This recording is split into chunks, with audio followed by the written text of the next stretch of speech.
দেশে বলে গরিব মানুষ নাই, দেশ নাকি ডিজিটাল, দেশ নাকি স্মার্ট বাংলাদেশ। দেশও বলে গরিব মানুষ নাই। দেশও গরিব মানুষ যে নাই কথাটা কয় না, তারা হচ্ছে বোকা। তারা দেশ সম্বন্ধে কোনো কিছু জানে না, কারণ তারা দেশও থায় না। তারা থায় আমেরিকা, কানাডা, বড় বড় রাষ্ট্র। জাগরে আমরা সম্মানের আসন বয়াই, জাগরে আমরা সর্বোচ্চ সম্মান দেই, তার ওই দেশ ও জাতির লগে বেইমানি করে আরেকটা দেশও গিয়া বাড়ি করে লায়। কারণ তে জানে যে বাংলাদেশ নিরাপদ না। ঠিক আছে, তে জানে বাংলাদেশ নিরাপদ না। আর যে কয় যে দেশও গরিব মানুষ নাই, তারা বোকা। কে লাগে কইলাম, এতে কুরবানি ঈদ আইলে, কুরবানির ঈদ আইলে দেখা যায় দেশও গরিব আছে না নাই।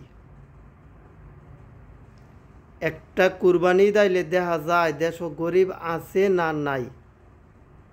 এই যে বড় বড় লোকেরা যারা সম্মানের চেয়ারও বয়ে থেকে এই সমস্ত কথা কয়,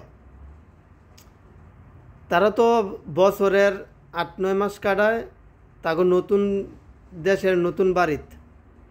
তারা তো দেশের সম্বন্ধে এত কিছু জানে না।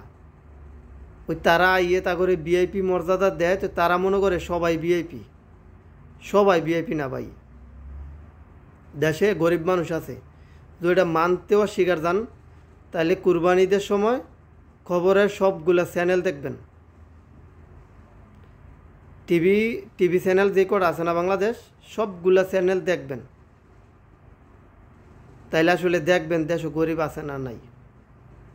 জাগরে আমরা সম্মানের চেয়ারও বয়াই, জাগরে আমরা সম্মান দেই, অনেক মূল্যায়ন করি, তাকে কথা শুনি, মানি। তারা দেশ পরিচালনা করে, তারা কিন্তু দেশের বিষয় জানে, দেশ নিরাপদ না। যার কারণে তারা America, Canada, Australia, Malaysia, Dubai এই দেশগুলি থেকে বাড়ি কিনে। কারণ তারা জানে ওই দেশে থাকলে নিরাপদ থাকা যায়। তো যা করে আমরা বিশ্বাস করি, যা করে সম্মান দেই, শ্রদ্ধা করি, তারাই যদি দেশ নিরাপদ না মনে করে, তাহলে আমি আর আপনি কি? কিছুই না।